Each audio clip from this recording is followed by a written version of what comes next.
passport, visa, a negative test result. Hi, I wanted to make a video. I want to say quick video, but it's probably not going to be quick, about me traveling to Korea during COVID times. I've been here less than 24 hours. I got here yesterday around 3:20 p.m. at the airport. It's currently 10:21 a.m. the next day, and I actually got back from getting COVID test here in Korea, because you have to get tested your second, well, depending on the time you arrive, you have to get tested your first or second day here, and then your 13th day in quarantine. So I already went, and honestly, I was so uncomfortable by that. Before coming here, I had gotten COVID test done in America 3 times, and all times I had to do it by myself. So I was quite gentle with myself, putting the cotton swab in my nose. They did both mouth and nose. This lady today, she just went in there, and it was so painful. Oh, I cried a little bit, and I think you can see, well, I'm also dealing with seasonal allergies. But I want to talk about 3 things. I want to talk about my check-in process in America, boarding process in America, and then my arrival into Korea, from customs to checking out of the gate. I flew, I don't know, it was quite weird. I purchased my flight with Korean Air. That's what I bought online, but when I got email confirmation, it was from Delta. So I was like, because I wanted Korean Air because it's quite fancy, but let me tell you, Delta was just as enjoyable. So thumbs up, A+ for that. I flew from Providence to Atlanta, where I had an hour and 40 something minutes of layover, and then from Atlanta 40 hours to Incheon. First, I got an email to check in online, and I tried to go through the check-in process, and I got stumped because they asked me for my return date from Korea, and I am currently on a long-term visa, and I don't have a return date. Even though my visa right now is for 1 year, I have the opportunity to renew. So I was like, I don't have a return date. They told me to wait until I got to the airport. When I went to the airport, I went to the computer system, the screen there, still the same thing. It told me to then go and talk to an agent, and the lady motioned for me to step aside to like special cases. She asked if my bags were within the weight limit, and I was trying to speak softly because I knew they weren't. You are allowed 2 checked-in bag, like 2 checked bags, 1 carry-on, and like a personal item, like a backpack or a small purse. I was carrying with me 3 bags. I knew 2 of them were gonna go, and then 1 I was willing to pay for out of pocket, which is fine. 1 bag was 50 pounds exactly, 1 was 42, and then 1 was 55. But in my mind, I was like, could you just please let the 8 pounds transfer to the 5 pounds that was overweight? Like, and she was like, you have to move things around. So thankfully, my friends were still at the airport with me. We moved things around. We ended up with 1 just 2 pounds over. And when it was time for me to like check in with her, she was like, are your bags fine? And I was like, yeah. And she did not weigh them, and I was so mad. I could have lied to her the first time around, and I would have been fine. So she took my bags. She didn't even let me wait for her to put it on the belt. She just told me to go, and I guess I trusted. I don't know why I didn't wait. And I paid $200 for the 3rd bag that I was checking in. I was quite nervous about that because the discretion is left to the agent for them to say whether or not they had more space on the plane. Thankfully, she let me, and I was glad. After that, I went through security. I keep forgetting that America is so weird with this. You have to take off your shoes, and I really hate that because airports are so dirty. So at security, I was fine until they got to Chingu. At it for, I think, 3 years now. And the guy was actually being funny. He was like, do you like the music? Do you hear the music? And I was like, it just was not here for the joke, and I just want him to be done with. So I guess this thing was suspicious right here. And I was nervous. I thought they were just gonna cut it open because it's just stones of whatever. Give it a base to sit down. And he took this paper, wiped it under, and then tested it to, I guess, to see if there's like, I don't know, like drugs maybe. So he was like, oh, it's fine. And he gave it back to me. So that was good. I think the only thing I would say is noticeable during COVID times is maybe less people at the airport, and then everyone wearing a mask. So obviously, when you're traveling, things you need to have with you: passport, visa, depending on like your purpose of traveling. And I'm not traveling as a tourist, so I can't speak to that experience. I'm speaking to the experience of someone coming to Korea on a long-term visa. So your visa, which is not usually the same size as your passport page, now it's a paper that you have to print from a website that was given to you at the consulate when you went to apply for your visa. So you have that page printed. And a third very important document: a negative test result of COVID.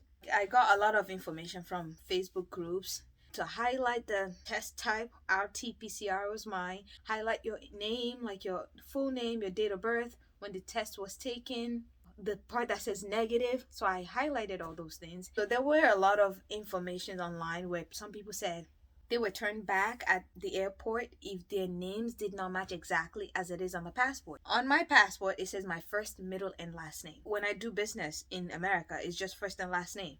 However, I was trying to avoid being turned around. So when I was on the website for CVS to set up my appointment for my test, when they asked for my first name, I put both my first and middle name into that box that asked for first name. And then in the last name, I put my last name, just so when it's printed out, it could look exactly like it does on my passport. So if you're worried about that, that's something you could do. No, it does not need a signature from a physician or anything like that. And it does not need your passport number because that's impossible. I did not have passport number or signature. It just had my information on it. So that's one thing I want to get out there because I was so nervous.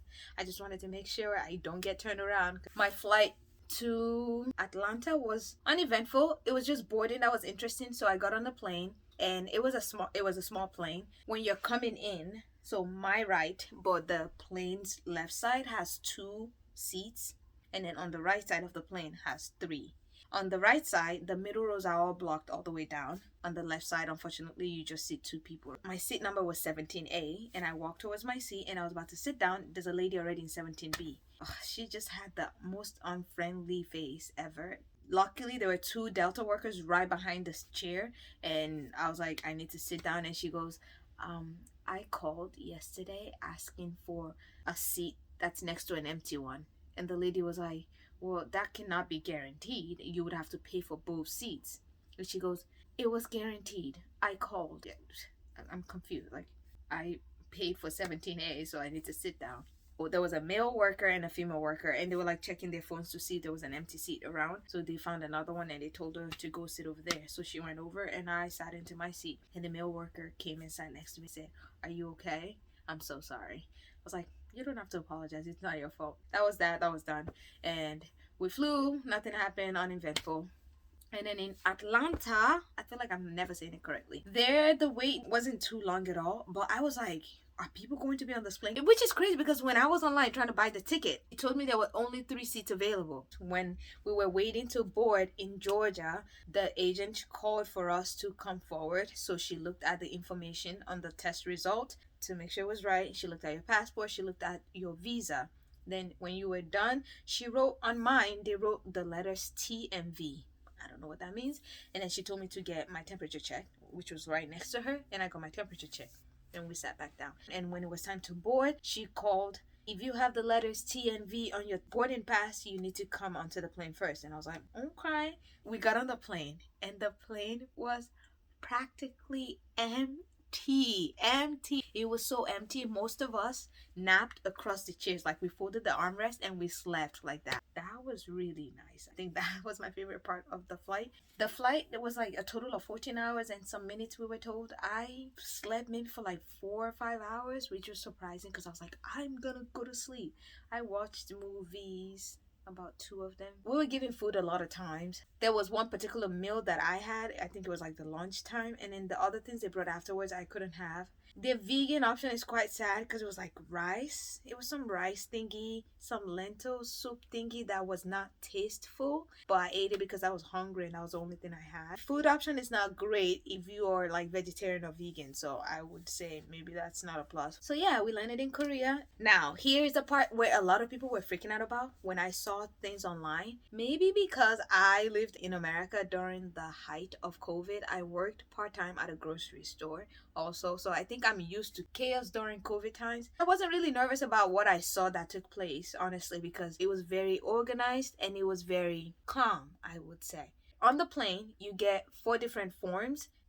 I advise you to just fill them out on a plane because you just save time. I mean, you can fill them out when you get there. It's just you're having to wait there. So since I've been traveling internationally, I always carry a pen on me. Filled it out on the plane and I was ready. So when I arrived, we got to the place where there was a line. Wasn't too crazy of a line, but there was a line. They take your test result. They said to print multiple copies. Honestly, I printed 3 copies of my test, and this was the only place where they took the test behind. So I still have like 2 copies on me. I printed 2 copies of my visa, but nobody else kept it with them except for this one first stop. And here they asked for the first 2 forms I named, the yellow and the white one, and my COVID test result. They returned the white one back to me, kept the yellow one, they kept my test result. He asked for more information, and then he circled some things, he wrote something, wanted to confirm that the test result was received within like 72 hours. And then after all of that was done, then he checked my temperature in my ear. So after that, we walked. And this place was like, honestly, I think it's just a bonus assistance for us, especially maybe if you don't speak Korean. Number 2 stop was to get assistance with installing the quarantine tracking app. The guy that was there spoke some English and he helped you install it. It took like seconds, honestly, and then he motioned for you to go somewhere else. Stop number 3 was where the guy confirmed the information. I'm not speaking as a tourist, right? I'm speaking on people coming on a long-term visa. So that means you have to have a contact person in Korea, someone they can contact. Or I hear some people were using themselves as a contact. I don't know. I don't have understanding of that. I have the number and the address of my employer and where I was going to be staying for my quarantine. So I gave them the number, and the man looked at me and said, "Can I call this number?" And I said yes. So they called my boss and they spoke to her like 3 seconds on the phone. When the app was created, I entered some information on there at stop number 2, and I wasn't supposed to close the app. So when I got to stop number 3, it looked through the information, confirmed with me, and then we continued together. And then I had to do like a sample check-in, which is what you're required to do during quarantine. You're supposed to check in twice a day, in the morning and in the afternoon. And it was like asking if you have a fever, if you have a cough, your temperature, you have to enter it in, and you confirm all of that, blah blah blah, and then you're good. Stop number 4 was just a table with 2 ladies there. She asked to see my visa. I gave her that paper. She printed something on her end of things, and then she gave it to me to sign 2 pages. I signed 2 pages, then I was good to go. That was stop number 4. Stop number 5 would be the usual custom stuff that we're used to. Here, they took my index, fingerprint, and then I removed my mask briefly, and they took a picture, and that was it for customs. Then I went down the stairs to baggage claim for stop number 6, if I may. I love this part about Korea because in America, usually, most places you pay to use the card to push your bags. In Korea, it's free. So the carts were right there. I grabbed the bags, put them on the cart, and before I left that area, a guy was standing there and he took the travel declaration form, which is this long form. Nobody asked me for the arrival card. I don't know the purpose of it. Usually the arrival card is what you fill out, like when I was in Korea before and you travel in and out of Korea. Usually they'll collect that when you come in, because I think it's just to prove your address in Korea. But I think those other 2 forms replaced that. But they still gave us the arrival card, but nobody took it. Out the gates. Stop number 7. Here, like there's probably chaos for some people, but it wasn't even that chaotic to me. It was quite quiet. It was not a lot of people. There's a table right there, and as soon as I came out, the guy asked to see my passport. He looked at my passport, and they asked me how I'm getting to where I'm going. They asked if I have a ride, and I found my driver who was holding my name. And before I left from that table, I got a red round sticker on my arm. I was wearing a long sleeve. I don't know what it was for, and nobody looked at it, so I don't know what purpose that served. So that was that. And as I was walking out of that little gate area, they usually have like a barricade lining for you to walk towards the exit. And there were these 2 young guys. They were like, "Hold on, where are you going?" I was like, "I'm going to meet my driver." Because what their job is to do is to tell people with private drivers to go to a certain part of the area. And they just saw my driver come towards them as well, and they let me go. And here I met my driver. I had money on me that I wanted to exchange, and I went to exchange that. And then I went to the vehicle. I had landed around 3:20, and I left the airport around 4:14. So that was my experience. It was not nerve-wracking at all. And people were saying they had to wait long, and thought maybe, oh, if you come early in the morning, you have a shorter time, and if you come later in the day, it would be longer. I came in the afternoon, and my wait was still quite average. Like, I feel like I used about the same time pre-COVID, and even longer time pre-COVID. Maybe I was just lucky, and maybe I'm just used to chaos during COVID from America, but I personally think it was quite calm, very organized, and not a lot of people around. So that was nice. That was my experience, and I just wanted to put this out there because I got a lot of helpful information when I was coming, and a lot of them were confusing at times, but I was able to find some useful information from there as well. So that's my experience, and today will be my first full day in quarantine. I have not lost it yet. Went to bed around 9 o'clock and woke up at 4, which could be normal. I go to bed at night sometimes when I'm just like randomly tired and I wake up early. Because sometimes I would go to the gym at 5, but obviously I don't have a gym to go to.